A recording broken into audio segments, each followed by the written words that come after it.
Ladies and gentlemen, it's been 3 years, but the Brit Pack is finally back. Simon Head and Shamakar Sandhu back behind the microphone for God knows how long.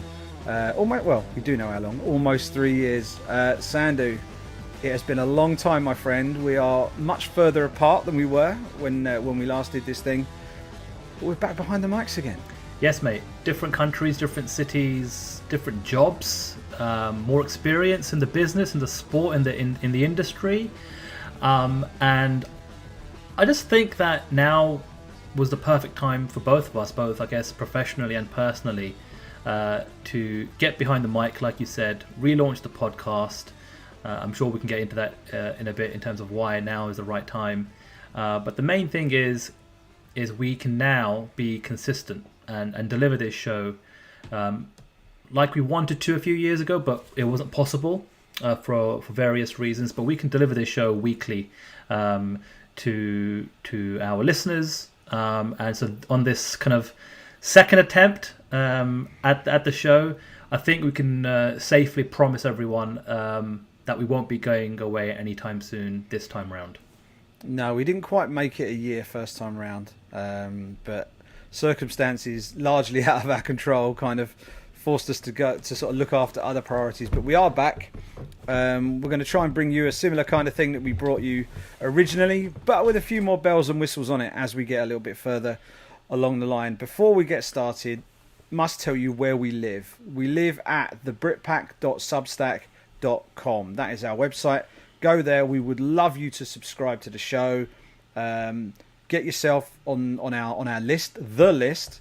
Little reference to Chris Jericho there. Get yourself on the list and be a part of everything we're doing at the Brit Pack. We'd love you to become a subscriber through that. There are the old-fashioned ways of doing it as well. We are already live on Apple Podcasts, Spotify, Google Play Music, Stitcher, and a host of other podcasting platforms. But it would be great if you could get yourself on the list. It means we can talk directly to you in between shows and maybe even get you guys involved as we go along. But it has been a while, Sandhu. It's been almost 3 years. We did 47 shows on our first run. We'll call that the practice run. And now we're back in the saddle again. It's been a while. Give us your potted history.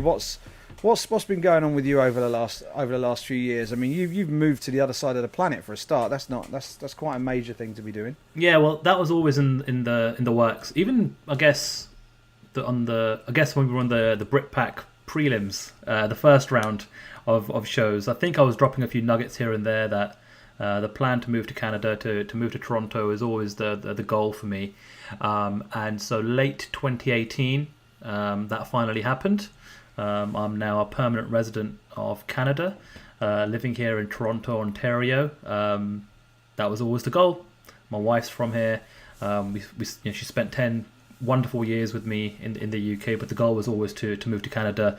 And so, I've been living here for 18 months. Got through a few winters, which takes a little getting used to, not going to lie. But I tell you what, I don't miss staying up until 5, 6 o'clock in the morning watching a UFC card. The time zone, the East Coast time zone, is fantastic in terms of fight cards kind of ending around, midnight, 1-ish at the latest. That's great. I know all of the listeners in the UK and perhaps Ireland are not going to sympathise with me on that whatsoever. Not me. I'm sure your heart doesn't bleed for me there. But yeah, it's been great. And to be honest with you, I'm just kind of really settled in now. I think the first year, if anyone listening has done like a major move, even if it's from up and down a country, or definitely in terms of moving to a different country, getting used to a whole host of different bits and pieces, the admin side of things, banks and healthcare system, and just how you get about. Took a solid year to get used to it, but I'm nicely settled in now. So personally, that's where I'm at right now. Professionally, went through a whole host of changes. I think the last time we done the show, I was working a full-time job still and contributing part-time to MMA Junkie, and then things really kind of kicked off for me in, I'd say, early 2018. I joined ESPN, and it was great to actually contribute to the worldwide leader. This was way before kind of the UFC had come on into the family, and I think I was like 2 weeks after they had just signed Ariel Helwani, and kind of they were really kind of growing the MMA squad over there. And it's kind of funny because you work so hard to kind of get to a company where you think, right, I've made it, and this is going to finally be my chance to work in the business full time. But lo and behold, my move to Toronto, Canada, caused a lot of red tape while I was working at ESPN, because while I was situated in London, England, I was under the ESPN UK umbrella. They have offices in the UK. They have offices in America. They don't have any offices in Canada. So when it came kind of, I guess, to the tax year, which is April of 2019 last year, that's where they tried real hard. I'm not going to lie. They tried super, super hard. The goal was for me to kind of join the social media team over there full time. And I was kind of essentially asked, hey, are you interested in moving to Bristol, Connecticut? Because if so, all this kind of red tape disappears and we can bring you in. So I had to make a very tough decision to say no to that, because the goal was always to move to Toronto, Canada. I don't really want to leave ever again, to be honest. I don't want to move to New York or Vegas or LA or any part of America just for potential professional opportunities. And that's my kind of, I guess, bed to lay in. You know what I mean? That's my choice. That's my decision. Now. You're home now, right? Exactly. Yeah, this is where I'm going to be spending the rest of my days. So that was a tough decision to decline that opportunity. But at the same time, I got another opportunity, and that was to work for the PFL, the Professional Fighters League, and be a part of that social media team. So that was an interesting decision to make, because then I was kind of saying goodbye to a career of journalism and then going to work for a promotion. And the good thing about that situation was, hey, I could work remotely from Toronto, Canada. It's full-time, and it's still in the sport, in the business, in the industry that I love so much. So that opportunity kind of fell into my lap at the perfect time as I was kind of transitioning out of the ESPN situation. And so, I spent basically a full year at the PFL. Had a great time, working there, and made some great friends, some fantastic colleagues who had a wealth of experience, who kind of raised my game, and I felt like I brought a lot to the table there as well. And then again, out of the blue, another opportunity came about. BT Sport were talking to me for a few months at the start of the year, and I guess for most folks listening who are just kind of the MMA hardcores, you kind of know that BT Sport has been the home of the UFC for many, many years now. But in addition to that, as of January 1st, 2020, it was also the home of World Wrestling Entertainment, the WWE. And so with that comes Monday Night Raw, Wednesday night NXT, Friday night SmackDown, and then the odd pay-per-view on Sundays. You couple those events / shows with a UFC event on a Saturday, some boxing events. All of a sudden, they needed somebody based in North America to help them cover all of these events and all these kind of verticals and help kind of grow their accounts on the social media side. And they needed someone based here just because of the bulk of these shows are all in this time zone. And so again, I've kind of come full circle. I still wouldn't classify myself as a journalist. I'm definitely not that anymore. And I wouldn't even classify myself as a part of the MMA media. I know what hat I wear. I work for a broadcast partner. I want and I need the UFC to do well and put on shows. I want and need the WWE to put on shows and put on events. And before the kind of the lockdown and the shutdown, there was also talks of me perhaps chipping in to help with some Champions League coverage and some Premier League coverage. So amazing opportunity. I couldn't say no to it. So I made the move to BT Sport, and the lads have been absolutely fantastic, super welcoming to me. It's great to work with Brits again, I'm not going to lie. And it's been fun. It's been fun to kind of get stuck back in And hey, look, I'm not complaining. When it comes to top tier in professional wrestling, in mixed martial arts, it's the UFC and WWE. And to be able to kind of contribute to BT Sports coverage with those sports and those kind of partnerships, I'm a pig in shit. It's kind of funny, really, because the BT Sport. I used to work at BT Sport many moons ago. I was there from before their launch. I actually was there as part of their first ever digital team. There were literally 5 of us in a darkened cave. We called it the cave because there was no natural light going into this teeny little room that we had. And I don't think there are that many of the originals left. I think there's maybe 2, maybe 3 of the original team left. Mike Norris is like I think he's the director of digital, or the creative director of digital now at BT Sport. I worked alongside him. He was one of the originals with me when we first started. So it's kind of cool that, even though I'm not working for BT Sport anymore, I've still got a guy in the camp. You're back in there now, albeit remotely. But it sounds like everything's come up roses for you, and I'm dead chuffed for you, mate. I mean, ultimately that's always the goal, isn't it? It's to work full time in the business, is to get that opportunity.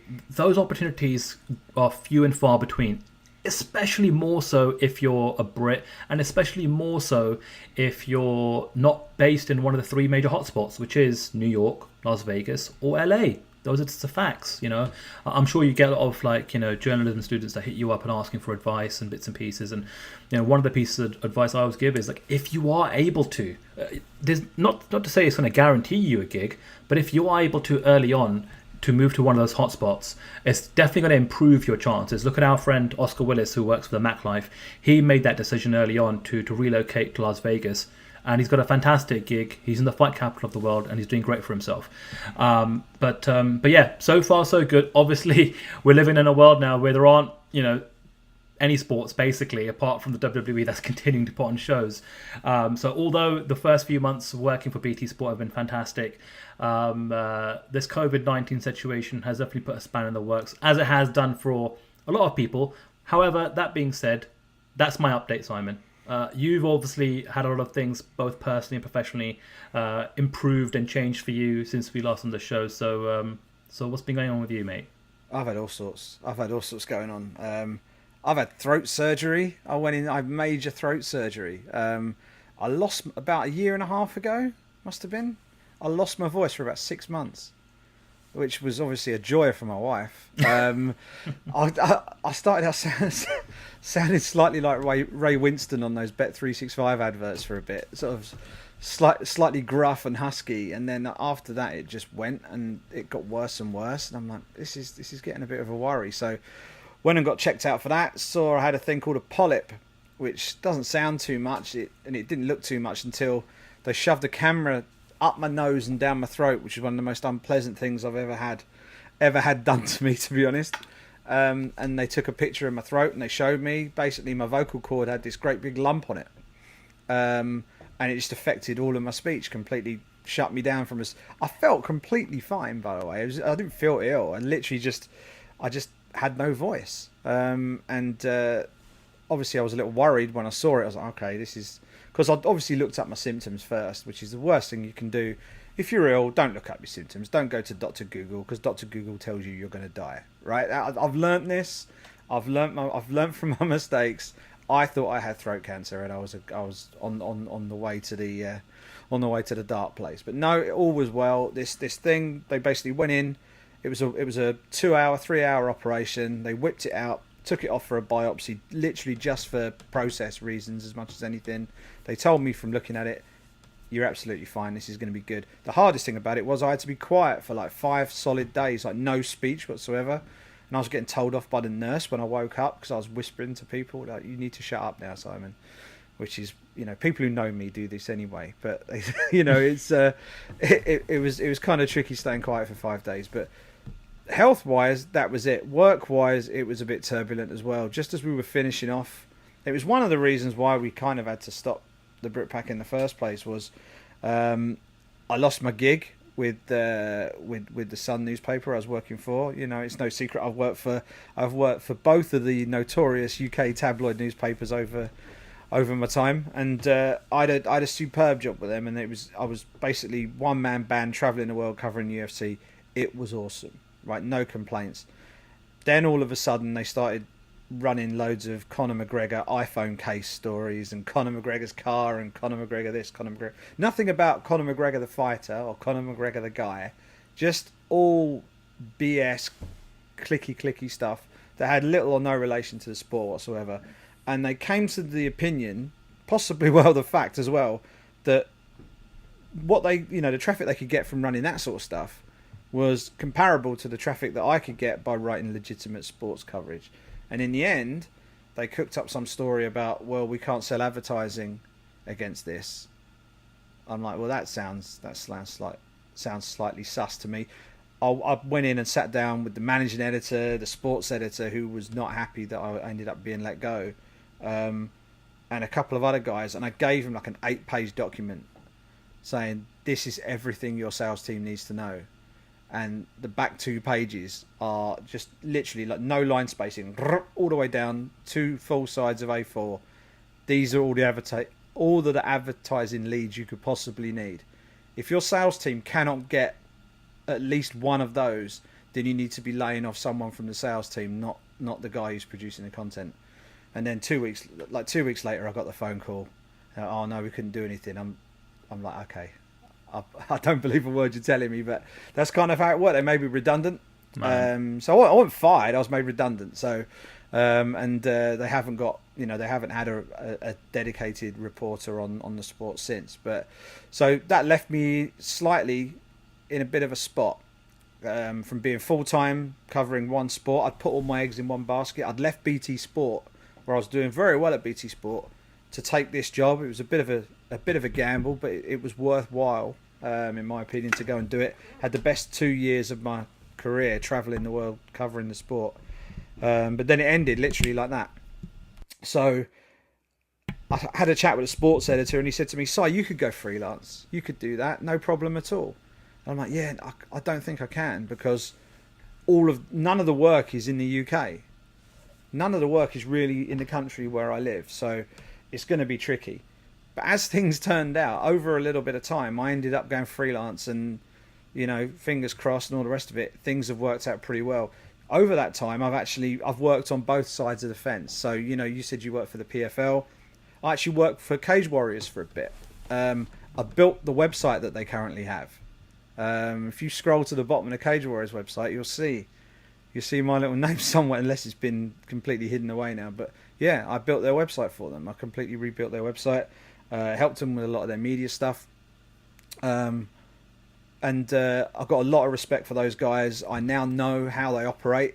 I've seen how the team operates. It's a very small, very dedicated team working out of an office in North London. You would not believe the amount of work those guys put in. So anybody who wonders how all that sort of stuff happens, it is a very small, very dedicated group of people who, and all the stuff that they went through with the recent Cage Warriors event, where they took it up to Manchester and did it behind closed doors on UFC Fight Pass. How they did that, I will never know.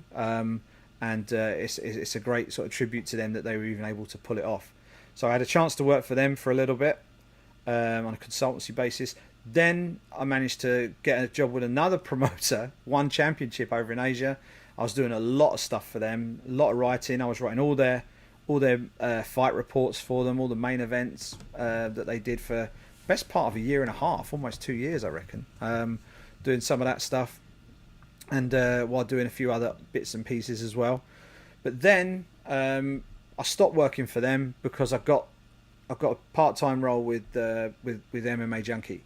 So I'm with them part-time. I'm doing like 5-6 hour shifts a week, I think I'm doing. But I'm also working for RT Sport in Russia, where I'm a sports editor for them. I work 4 10-hour shifts a week for them. So there's a lot of overlapping goes on. So quite often when I'm working a 10-hour RT Sport shift at the same time that I'm working a 6-hour MMA Junkie shift. And as well as that, I also write for the BBC. I do UFC coverage for the BBC, do most of their pay-per-view event reports. I also write for the national newspaper in Abu Dhabi. and I do a little bit of stuff for Paddy Power on the side. That's kind of slowed down a little bit, especially now where there's no sport going on. But that's basically what I'm doing. I'm spinning many plates, Sandu. I'm a professional plate spinner these days. But with the lockdown, it's getting even trickier because there's less and less sport to actually write about these days. And of course, you always worry about what's going to happen next. And you know, people are getting furloughed here and there and everywhere. And you know, I'm a freelancer, so you know that could just end up in me being cut away as an easily disposable member of the team. So, and that goes for all the jobs that I do, because I'm a freelancer for everybody. So it's a bit tenuous, it's a bit precarious, but you know, we can't worry too much, otherwise we won't sleep at night. So we crack on, we do our best, and I love what I do, and it's bloody hard work keeping everybody on the level and doing everything I need to do. But hey, I wouldn't swap it for the world, you know. Tell a lie, I'd swap it for a full-time singular job in MMA that paid everything. That I would swap it for. But other than that, I've got no complaints. I'm a happy man. At the end of the day, I think we're both in a situation where we see the kind of glass half full rather than half empty. You know, we're very privileged and lucky to even be in the situation that we're currently both in.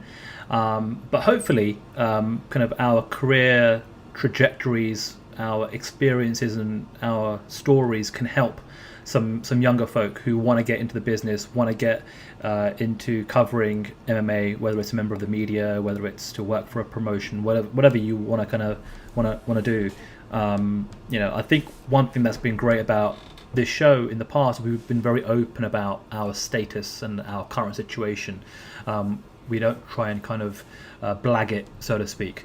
But you know, we have talked about the current situation with COVID-19 and coronavirus, and hopefully this show weekly can be an hourly escape for everyone listening, to get away from the news, which can be quite depressing, because that's all anyone's kind of paying attention to at the moment is getting daily updates in terms of how this virus is affecting you, whether it's from a health perspective or economically. And so, you know, our promise to you is, hey, look, we're not going to mention the coronavirus or COVID-19 every single week, every single show, but we'd be remiss if we didn't mention it as it relates to the sport and as it relates specifically to the UFC, who up until perhaps a couple of weeks ago, there was still a little bit of a chance, a little bit of a hope that their pay-per-view event, UFC 249, on April 18th, which would have been this Saturday, was going to go ahead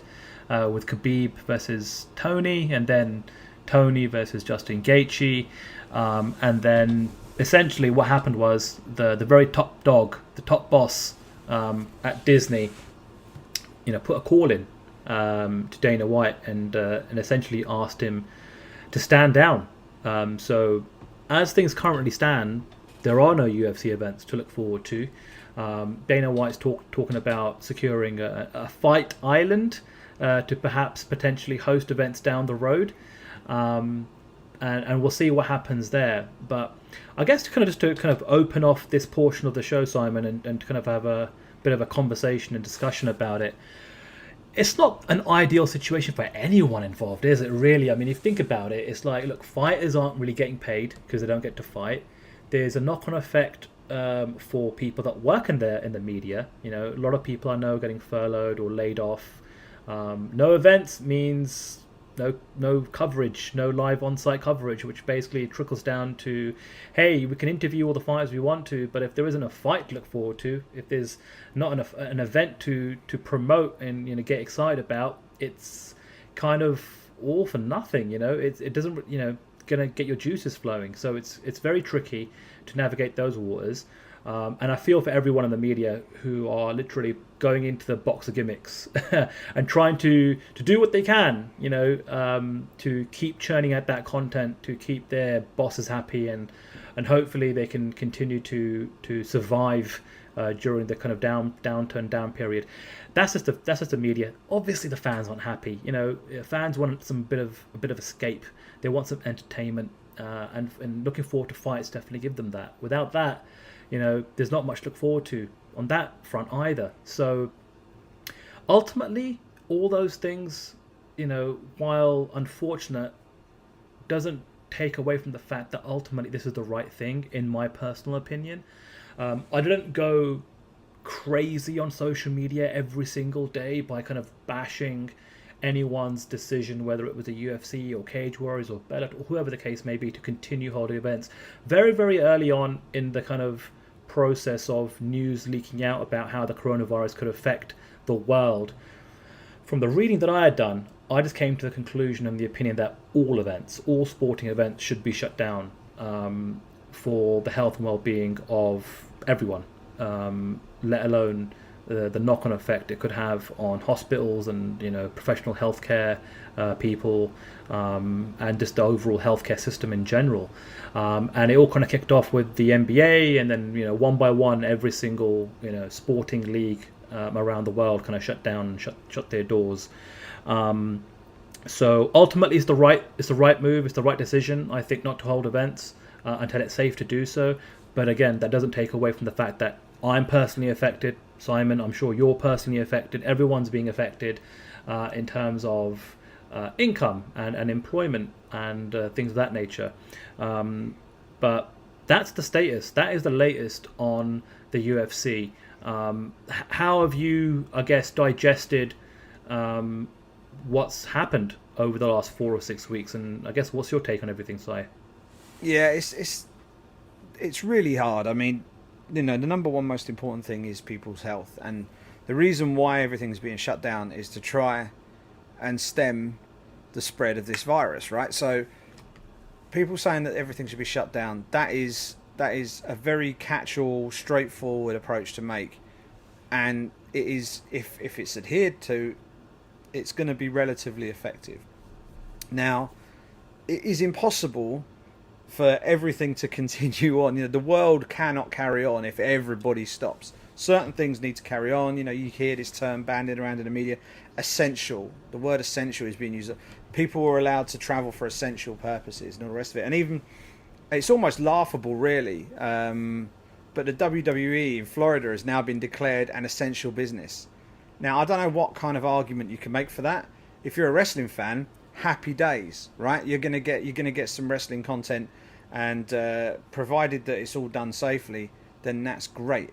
And it might also be a little chink in, a chink of light, a little cracked open door for someone like the UFC.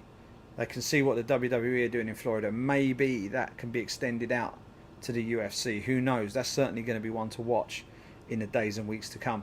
But I think overall, the number one most important thing is keeping people safe. Like, for example, when Cage Warriors moved their show from London to Manchester, they did everything they could, A, to keep the show on, and B, to keep everybody safe. And that balance is really hard to strike, because that's you're controlling the controllables to a point, but what happens if someone gets badly hurt in a fight and has to go to the hospital? Now, that person might not be a carrier. They might also not contract it while they're at the hospital. But there are knock-on effects. There are things like putting extra strain on the health service that's already at a strain. I mean, they weren't at that sort of strain at the time, but they most certainly are now. So there's loads of issues like that. But I mean, what I would say, it's been interesting to see how everybody deals with it. I know that people want to carry on. I know that people would love to be able to carry on. I know fighters would love to fight. A lot of UFC fighters have come out and have been very critical following the cancellation or postponement, I suppose we should call it, of UFC 249. But there have also been other fighters. Randy Costa, I think, is one of them, has been quite notable in saying, I'm not going to fight during this. That's irresponsible of me. What I do is what I do, but I'm not going to run the risk of putting someone else's life at risk. I can look after my risk, but I don't want to put undue risk on anybody else by doing it. So it's interesting. People have their different views, and that's all well and good.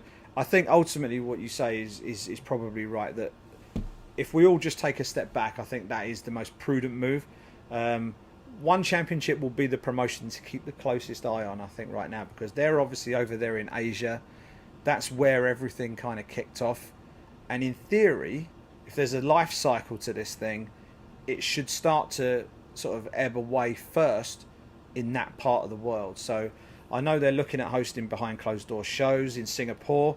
They were then cancelled, but I now think that they're looking to gradually work their way back towards hosting them again. So keep an eye out for One Championship over the next few weeks. They might have some announcements coming soon, but it's all tied in. I mean, this is a day-to-day process, right? We just don't know. Bellator, I think, were fully intending on running Bellator 241. They put it behind closed doors during fight week, and then the day of the fight, almost the afternoon of the fight, they pulled it, because just the sheer escalation of what had happened, literally over the course of 24 hours, had led them to think, okay, this is definitely not in our best interest to do this. We're gonna take the hit. We're gonna basically cut and run, and I think that was the sensible thing to do. Be interesting to see what the UFC do next, but I think, because obviously ESPN and that have said, we don't want to run this. We don't want you to do this. But then Dana's saying Fight Island is real, Fight Island is happening, blah, blah, blah. Is this just all going to end up on Fight Pass? Are they now going to be hosting events on Fight Pass and not doing anything with ESPN? That could put a strain on the ESPN UFC relationship as well. So there's a lot of delicate things that need to be dealt with. I think the best thing would probably be for just everybody to sit back, take a deep breath, and just sit tight. Let's get through this as best we can, and then come back all guns blazing, because you can bet, as and when this is all over, they're going to have a roster full of fighters basically queuing up outside the UFC HQ, demanding to be put on a fight card instantly. The whole roster's going to want to fight. So it's going to be interesting to see how all of that pans out.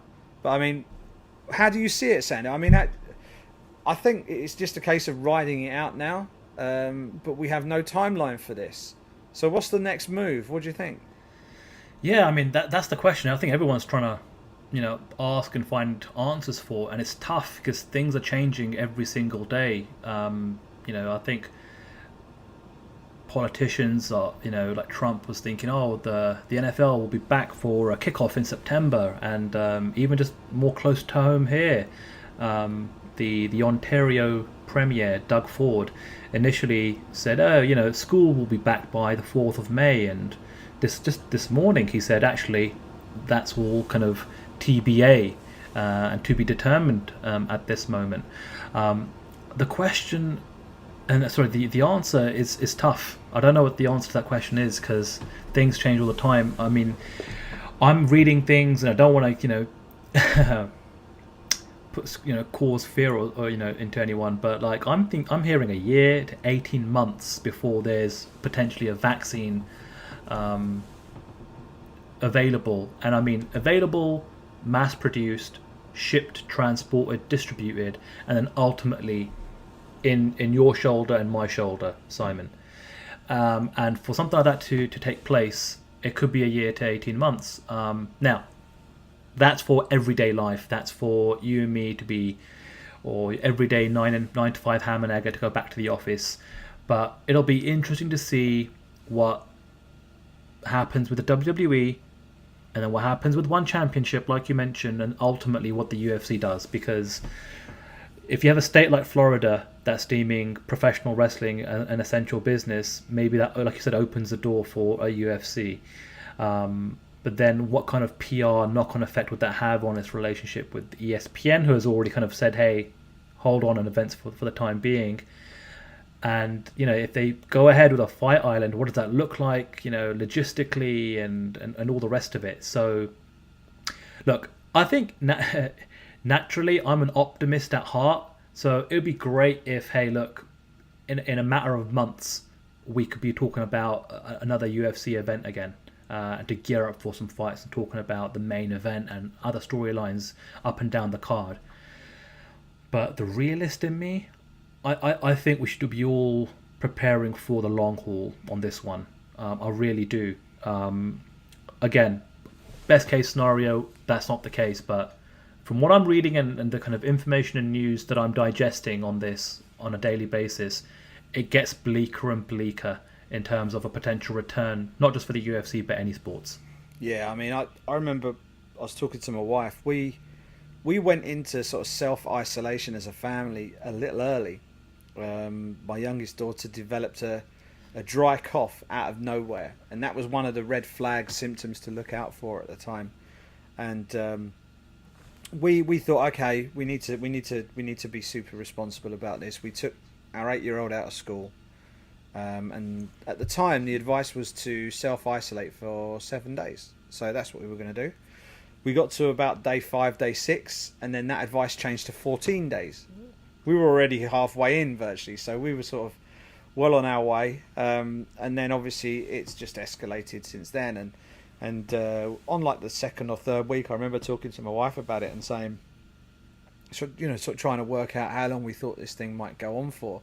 And I said then that mentally I had already conditioned myself to thinking that if we get to September and things are back to normal, then I think we'd call that a win, to be honest. I think I'm preparing for that long.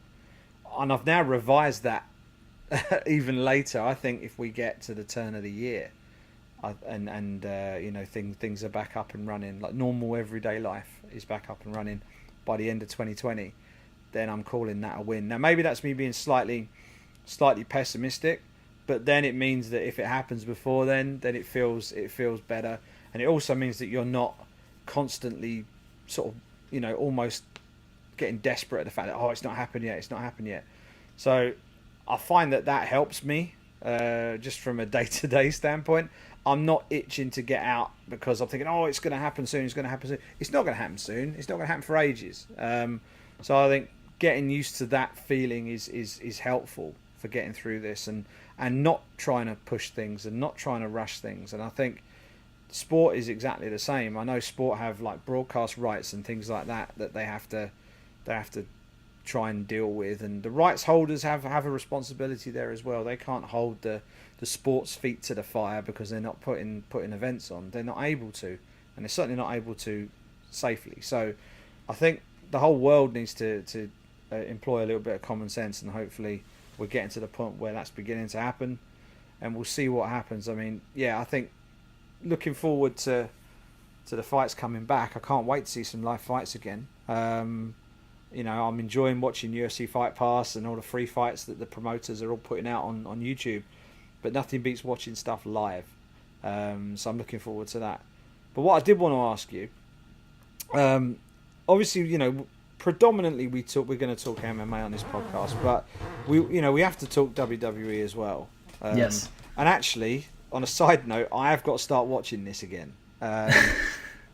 Through my job at RT, we've sort of taken a look at the whole sporting landscape, and we've taken the view that we've written a few things on WWE in the past, and it's tended to do quite well, but we've never really gone in on it. Well, they're the only sporting quotes organisation that are actually putting out anything resembling live event coverage right now, or live events. So we're going to have to start watching this stuff. So within a few weeks, hopefully, I might need to pick your brains for a little bit of a bit of refresher material to get back on up to speed with this stuff. But the whole Florida thing, what's your take on this? Because there are certain sports that I think it can work for, and I think wrestling might be one of them. Like, you can incubate people within a certain space. Like, I know, like, they've got their training center down there in Florida. And if people are able to stay there, I don't know how big it is. I don't know what kind of facilities they have. If they've got almost like some sort of like halls of residence and stuff down there, where the people where the fighters can actually live, train, and almost be incubated themselves, then that becomes viable. Like Major League Baseball were talking about kicking around an idea about basically block booking out a load of hotels in Arizona and shipping over all of the major franchises, and having them all basically living in these hotels for an extended period of time, and hosting events at one stadium in Arizona, and literally just ship the players in, play the game, ship them out, ship another lot of players in, play the game, ship them out, and they can then fulfill their fixtures. And the players, you just keep them holed up in a hotel. You can kind of do that. MMA, I think that's almost impossible to do. because of the nature of preparation involved, and the fact that the sheer amount of medical attention that these guys need afterwards. WWE, where the environment is a little more controlled, injuries happen, but it's a little more controlled. Do you think that's feasible for them to, forget the whole essential business thing, because that's clearly bollocks, right? But I mean, other than the actual idea of incubating them and just being able to run the business, run NXT, Raw, SmackDown, or whatever it is they're shooting, the sort of episodic week-to-week content, and keeping everybody relatively safe. Is that feasible? Well, it's interesting because up until last night, everything that they put on, including WrestleMania, was all pre-produced and kind of shot and taped like weeks and weeks ago. So that was already in the bank, right? I was on shift last night for Monday Night Raw, actually, and that was the first live and legitimately live Monday Night Raw in quite some time. And to your point, like, the danger with perhaps MMA fights is someone could get cut, could have a broken bone, a number of different lacerations and injuries that would warrant them to perhaps go to a local medical facility. And that's where you're kind of having a moral and ethical debate where, in terms of, are they putting a strain on a facility that perhaps that bed could serve a COVID-19 patient, for example. With professional wrestling and WWE, very, very rarely is something going to happen. And they could even take extra precautions in terms of their performances, where they can protect each other even more so in terms of specific spots. Yeah. But for the most part, they're doing something where they're protecting each other. So you're not going to get any severe injuries that's going to warrant an immediate rush to the hospital. But the whole essential business stuff, that's all BS in my opinion. I feel like in Florida, especially where they've got a bulk of their athletes and superstars, their kind of performers are all with them, right? In-house. And the fact that the governor's kind of given them the thumbs up to kind of continue for the time being. Again, it all comes down to a moral and ethics question, doesn't it, Si, for the most part? And the thing is, I feel like it's all about the what ifs. It's all about the what ifs. Could they incubate everyone? Probably. Should they, though? That's the question. It's not about what can they do, what could they do. It's what should they do. And I think that's the kind of debate everyone, from fans to media to people are discussing. Look, I'm not going to lie. I'm not complaining that there's WWE shows. It means I've got my gig and I've got shifts and I've got work, which means I get paid. And again, but would I be, frustrated or angry if the WWE shut down tomorrow? No, because ultimately I think for humanity's sake, it's the right thing to do, right? But it's so tricky, and it's so hard to kind of have these conversations and kind of talk about what the right thing to do is when you don't have all of the information about what can be possible. Yeah, it's tricky. And one thing I did want to mention, and it's been like social media, Twitter in particular, has been a pretty poisonous place over the last week or so since 249 got shut down. The media's taken a bit of a kick in. We've had managers come in at the media. Obviously, we've had obviously Dana has had some pointed comments about certain elements of the media. One thing I just wanted to put on the record on here is, I think while there are some people out there who you may think are out there to try and point score, and in some cases I wouldn't necessarily disagree with that. I think there might be one or two who are, but most media who actually cover the sport week to week, when I say cover the sport, I mean cover the sport, the actual nuts and bolts, results, fighters, events, week to week. I think if you did a straw poll of most of the media, most of them, I think, would probably agree that the sensible thing would be for things to shut down for a while. Now, what would also be fair is that those exact same people would also freely admit that they are, by saying that, saying so in the full knowledge that it may have a direct and negative impact on their own jobs, livelihoods, and careers. And that hasn't been said enough, right? It's very easy to turn around and slam the media for, oh, how dare you criticize Dana White for this, or how dare you criticize this or that, or whatever. As if we're in some bulletproof ivory tower where the money is flowing in, and you know our media paymasters are going to just keep throwing dollar bills at us, even though we have nothing to write about. That's not the real world. The real world is people are being furloughed, people are being given pay cuts, people are being laid off, and those that are still in their jobs are doing it under incredible amounts of pressure because they're having to find content in a landscape where there isn't a hell of a lot of it out there. That, you know, people are having to get creative, do things differently. I think by the time we get through this, Sandu, the media will be a lot more efficient and a lot more savvy when it comes to content creation and how they use an interview, because we're having to do that now. Whereas before we might have done an interview and just turned it into one piece. It's like when you buy a joint of meat, or you buy a chicken, right? There's different ways of using it, right? You can just slap it in the oven and make a roast dinner with it, or you can portion it up. You can take bits off and say, right, we're going to use that for this and this for that, and make it make it last longer into the week. That's basically what we're doing here, right? We're doing exactly the same. We're making the interviews work harder for us.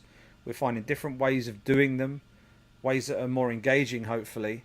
And we're having to be a bit more creative in the way we do the interviews as well, because it's not just the usual, how's your training going? Talk to me about your next opponent. How did your last fight go? Blah, blah, blah. All of that stuff's out the window because none of that happens right now.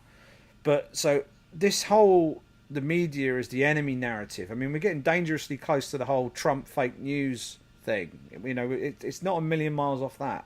And I think people need to remember that a lot of the people who are saying we think that the sport should probably take a step back for a while also are people who know that if that happens, they're going to be the ones who suffer as well.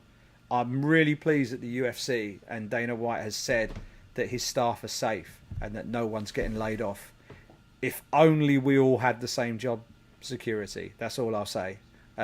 So when it's very easy to turn around and slam the media, you know, calling us all sorts of different things, and sometimes it's justified, right? Sometimes it's justified. People write dumb stuff sometimes, or ill-informed stuff, or people make errors in what they do. Everybody's human. But what I would say is people are just trying to be responsible as best they can, and when they're writing opinions, it's an opinion. And in many ways it's like turkeys voting for Christmas, I know that. But that's what it is. You know, people are being honest, and it isn't an agenda to piss off the UFC or piss off Dana White, because at the end of the day, MMA without the UFC is a far more barren landscape than it is with it, and without that, everybody suffers. You know, rising tide lifts all ships and all that, and nobody would love things to get back to normal more than the likes of myself, who have to write about the sport day to day. So I just wanted to put that one out there without going on to too much of a rant. It's very easy to knock the media, and I think a few people have been going sort of coming at it from the wrong angle. But that's just a little side take. Well, look, that's Twitter for you at the end of the day. You know, it can be a really negative place sometimes, and I think you've got to choose your battles, or pick your battles rather. And look, I feel for a lot of my friends and colleagues that are working in the MMA media, because some of them have been furloughed, some of them have been laid off. On the flip side, though, I'm proud to see some members of the media pick up some new skills. You know, perhaps they weren't, creating content they are now a month ago. You know, so it's kind of pushing everyone to be a little bit more creative, like you said, but also to level up all their skills, so that when, you know, and I have absolutely no doubt about this, when things get back to normal, everyone's going to be better. Yep. Everyone's going to be so much better at their job. They're going to have a lot more value to add to the organizations and the outlets they currently work for. You know, every cloud at the end of the day has a silver lining, Si. Fingers crossed, mate. Fingers crossed. But as things are right now, we are in lockdown, Mr. Sandhu, and Yes. this is just the world we live in. Everybody has to deal with it. I mean, we're trying to homeschool. We're trying to referee between two crazy kids. We've got a 2-year-old who is absolutely nuts and charging around like a little drunk person whenever she has sugar. We've got an 8-year-old who is autistic, who poses her own challenges, and we're also having to homeschool her as well. The stuff that the school have given us is, without too fine a point on it, terrible. So my wife, who is an absolute legend, is a former teacher. She's basically leveling everything up and is teaching like levels above what they're giving us to teach. So she's doing a grand job with that. But as well as doing the actual job stuff, which we still have to do, we've also got to prevent ourselves from going absolutely stir crazy, cabin fever, because we can't go anywhere. We can walk around the block for a bit of exercise maybe, but that's about it. So I mean, what are you doing to pass the time? It's a tricky one. I mean, I'm not talking necessarily MMA, or if there's MMA stuff in there, chuck it in. But I mean, what are you doing? What can you recommend that maybe I'm not doing? And I'll throw a few your way as well. Or Well, also look, for those who are listening back out there. I'm lucky in the fact that I've been working from home now for over 3 years. That being said, though, it's one thing to choose to stay at home. It's another thing to be forced to stay at home. Tell me about it. So far, I've been lucky in terms of having work, especially with all of these WWE shows. So we'll see how long that kind of lasts in any case. But hey, look, I can't go to my local gym. I don't have any, weights or any machinery at home, and I wasn't really interested in making that kind of investment anyway. Nor do I even have the space to build a home gym. So I have been kind of going for a daily walk, or I won't say daily, maybe 4 or 5 times a week. I'm doing about 10k, and it's interesting because I noticed something that John Kavanagh said on Twitter, which I actually wasn't even aware of. I think everyone's running. Everyone's trying to get a daily run in, like 4, 5, 6k, which is absolutely fine. Hey, look, if that's what you enjoy to do, and that's keeping you healthy, that's great. But apparently, if you walk instead of run, it increases the chances of white blood cell production, which actually helps your immune system. And I thought that was an interesting bit of information from John Kavanagh, and he himself has switched it up, and instead of running, he's doing a daily 5, 6k walk himself. So again, I don't know if that's going to help anyone. Anyone that's like, oh, I don't want to run, but hey, you know what? If you just walk for an hour, and look, my walks last about 90 minutes. I'm listening to a podcast, and so I'm trying to get that in every single day. Apart from that, it's podcasts, it's movies, TV shows. I've actually just started to play poker again. Something that perhaps a lot of people don't know about me is I used to run a poker business way back in the day.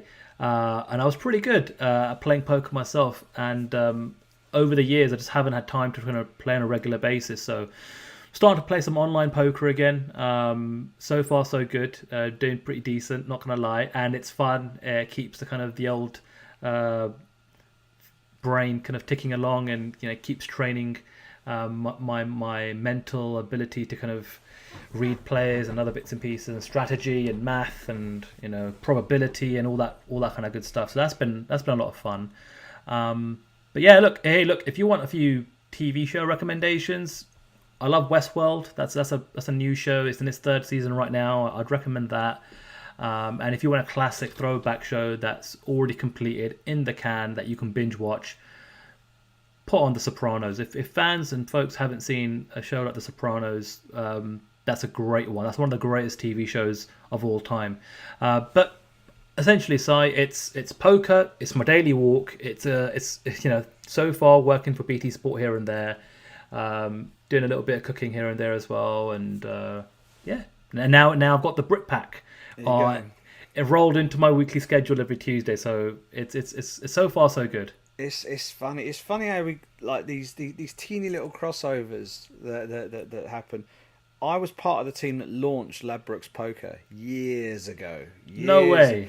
Yeah, I joined. I worked at Ladbrokes.com. Well, I worked at Ladbrokes before Ladbrokes.com existed. I was part of the team that launched Ladbrokes.com. I was one of 2 content managers for Ladbrokes.com at the time. And as part of that, we launched Ladbrokes Poker. We had the contract for Playboy at the time. Lovely. I went in the 2002 World Cup. We had a 2002 World Cup final party, and the Playmate of the Year, Daleen Curtis, I think her name was, came and did a special appearance. I spent about 45 minutes explaining the game of football to her, which obviously she was enthralled by that. But yeah, and we launched Ladbrokes Poker. So I used to play a bit of poker. I used to write for a gambling magazine as well way back when. So I don't mind a bit of poker. Daniel Negreanu was always my favourite poker player. Any poker Canadian. fans out there? Yes. Yeah. Daniel Kid Poker. Daniel Negreanu. He always used to make me laugh. I like him. But yes, so I don't play any poker anymore. Maybe I should start again, but then I'll probably develop a gambling problem, and that'd be the end of me. But yeah, no. Like in terms of what I do, I'm basically, if I'm not working, I'm refereeing the kids, or we're doing so. I mean, literally, not last night before, I slept in my back garden, Sandu. I slept in my back garden. It was a ridiculous night. It was like a howling gale. My daughter, Alicia, who's 8, really wanted. I'd set up we've got like a 3-man pop-up tent that we got out, so the kids had something to play in the garden as well as the other bits and pieces. And she said, "Oh, Daddy, can we have a night in the tent?" And I stupidly didn't check the weather forecast. I was like, "Yeah, the weather's been great the last few days." I got in there, my God, like outside was like bed knobs and broomsticks. Everything was flying about. It was. I mean, she thought it was the funniest thing ever. I was pooping myself. I thought, okay, this isn't fun. But I knew we couldn't go back in, because if we went back in, it would have meant I would have had to have packed the tent away. And trying to shut those pop-up tents down, you need to be. It's like doing a Rubik's cube, but like 5 foot long. So yeah, I wouldn't have had the patience for that at 4 a.m. So I didn't do that. But as well as trying to amuse the kids, watch a bit of TV. Like I still watch NFL Network religiously. Whenever I can, I'll stick NFL Network on in the background. We've got Disney Plus in the UK now. We're a bit behind North America when it comes to getting Disney Plus. I think it only launched about 3 weeks ago. But we got that. So one of the things I hadn't done was watch the Marvel movies. No way. Yeah, no, I went to my brother's wedding in Thailand last year, and on the flight back, I saw the 4 Avengers movies were all on there. Right. Like the Avengers Assemble, Ultron, and then Infinity War and Endgame. Right. So I thought, okay, this is like a 15-hour flight. I can probably just about get these all in. So I watched them back to back, and absolutely loved them. I'm like, why have I not watched this stuff before? I don't go to the cinema ever. If you were listing my top 10 most recent films that I've watched at the cinema, Cool Runnings would be on that list. So that's how rarely I go to the cinema. So anyway, so as soon as we got Disney Plus, what I've done, I've gone online, and rather than watching them in the order that they released, I'm watching them in timeline order. Right. So the order, smart move. Right. So I think it was Captain America first, and then like Captain Marvel I think was second, and then it goes into like Iron Man and all of that stuff. So I've been watching all the way through, and I think what have I got left now? I think I've got I've got Ant-Man and the Wasp, and then the 2 Avengers, Endgame and Infinity War, which I've already seen. So yeah, so I've got those to watch. But other than that, it's not been a hell of a lot. I've been watching some on BT Sport, actually, their MotoGP team. MotoGP is one of my favourite sports outside of soccer and MMA, and the team at BT Sport are doing amazing things right now.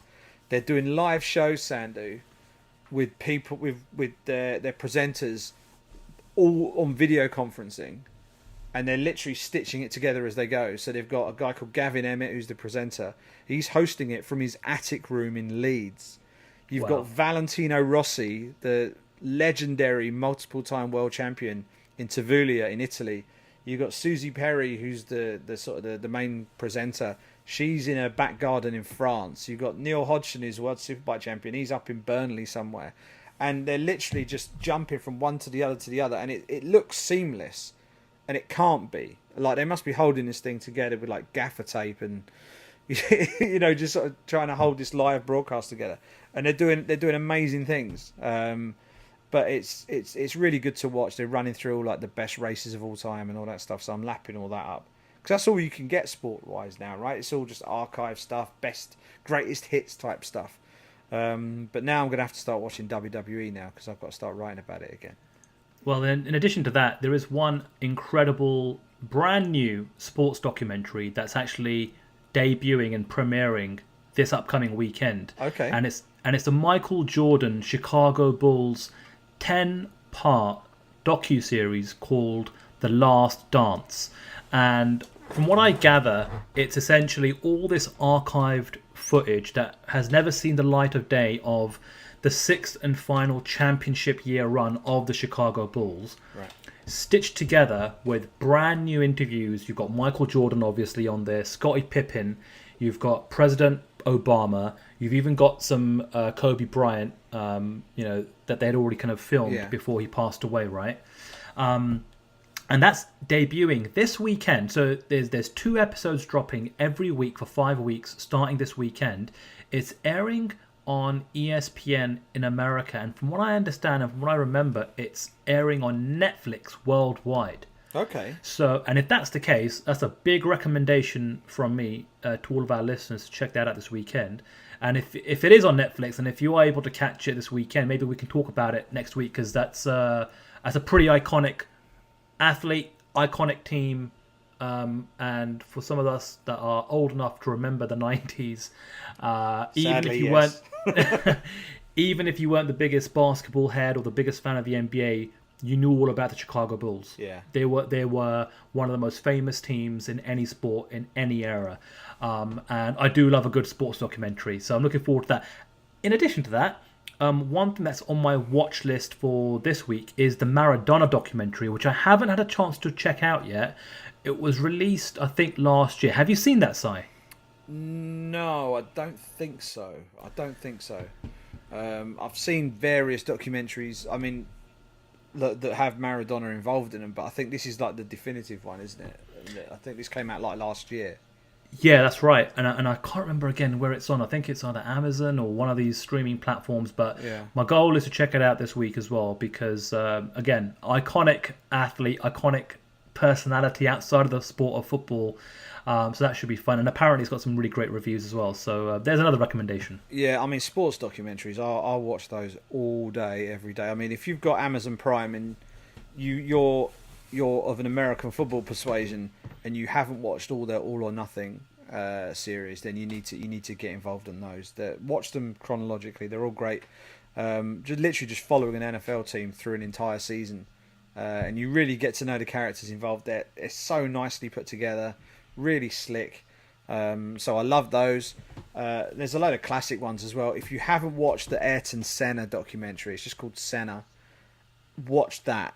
It is one of the hardest hitting sports documentaries you'll ever see. It goes into like the details of the crash that unfortunately killed him in Imola. And if you think that football players in Brazil, like your Neymars and people like that, Ronaldo and Ronaldinho, and going back further to like Zico and Pele, those guys were all famous and are legends in Brazil. Ayrton Senna is probably one of the few guys from other sports who's sort of held up to almost that sort of level. He's an absolute legend, and that documentary will put tears in your eyes. It is incredible. But there's so many sports docs out there. All the 30 for 30s are great. The Two Escobars is particularly good. That's pretty hard hitting as well. But there's so many of them out there, and I'm always looking out for sort of rewatching something like that whenever it comes on. BT over here, BT Sport, have loads of those because they actually carry ESPN content. They've got a BT Sport ESPN channel in the UK. So BT Sport produce their own documentaries, sports documentaries as well. but they also have the 30 for 30s. So if you're in the UK and you've got BT Sport, definitely get on that and check that out as well. A lot of that stuff will probably be on demand as well. So find all that. But yeah, the sports documentaries are the way forward. I love all that stuff. And I'd love to get some recommendations from our listeners, actually. And who knows, you know, depending on how long this lockdown lasts for, I think a lot of our kind of segments for the show, I'd love them to be user generated anyway. I'd love for our listeners to kind of say, "Hey, Simon and Sandu, I'd love to, hear a segment on this or that or whatever the case may be." And we're definitely going to implement the Q&A feature in coming weeks as well, which I know was popular before. But Si, that's basically the end of our first show back. Just enough time to let people know Simon Head. It's at Simon Head across all social media. It's at Sandu MMA for all of my social media platforms. So give us a follow on Twitter and Instagram and what have you if you're not already doing so. And the best way to help support this show is to go to thebritpack.substack.com. So once you subscribe, you'll get our weekly newsletter, which will give you an update on when the show is live. You can interact with us, throw us some questions. Substack is a great platform to really bridge the gap between me and Simon, the show, and you, the listener. So it's very interactive, and so that's the platform that we're really trying to push more than anything else. But like Simon said at the start of the show, if you just want to go straight to the audio feed on your favorite podcast listening platform, we're on Apple, we're on Google Play Music, we're on Stitcher, and we're on Spotify. Our entire archive is also there in case you want to listen to what we sounded like in 2017. I don't. That being said, we did a great show in New York for UFC 205, which was the UFC's very first show in New York, with Conor McGregor becoming the champ. And we were on site together, which was quite a rare thing for us back then. But that's still one of my favorite shows we ever recorded. In any case, our entire archive is all available there. If you're an Android user and you've got some third-party Android app to listen to your podcast like I do, I use Pocket Cast. It should show up there. So all you need to do is search the Brit Pack, and it should turn up. Awesome. Yeah, I think we did some stuff from Cage Side at a couple of shows as well. I think we did UFC 204 in Manchester in the middle of the night, if you remember that. That was a mad week. I remember that. We're in the UK, but we were living on United States time because the event was held on US time for pay-per-view TV, and that was Michael Bisping's homecoming title defense against Dan Henderson. That was a big one. I remember being cage-side with you for that. And I think we may have been cage-side for a London show somewhere, whether it was I don't know if it's Bellator. I think it was UFC. Or no, it wasn't. It might have been Belfast. I think we may have been cage-side in Belfast. So it was Belfast. So if you want any really, really loud podcasts of me and Sandu shouting at each other from just like the seats next to each other, then definitely check those out. But yeah, the britpack.substack.com is the place to go. We would love it if you signed up from there. It's the best way we can talk to you. It's the best way you can talk to us. And we'll start. We may chuck a few other bits and pieces up on that website as time goes on, and get you involved in a few things as we go along as well. So thank you so much for joining us. It's been really good to get back behind the mic again. And we promise it won't be 3 years before the next episode. So that's pretty much all we've got for the Brit Pack this week. Till next time, stay safe. We'll speak to you again soon.